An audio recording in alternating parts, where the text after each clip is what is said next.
பிறந்தாலும் பிற சமூகங்களைச் சேர்ந்தவர்களை தலைவர்களாக மாற்றுவதில் மிகுந்த ஈடுபாடு காட்டினார்.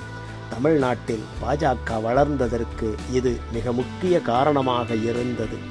எவராலும் புறக்கணிக்க முடியாத இடத்தில் திரு இள கணேசன் அவர்கள் இருந்ததால் அவரை தேடி பதவிகள் வந்தன. 2021 ஜனாதிபதி ராம்நாத் கோவிந்த் அவர்களால் மணிப்பூரின் 17வது ஆளுநராக நியமிக்கப்பட்டார்.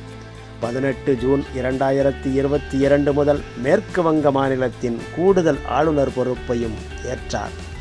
20 பிப்ரவரி 2023 அன்று முதல் நாகாலாந்து மாநில 19வது கவர்னராக செயல்பட்டு வருகிறார்.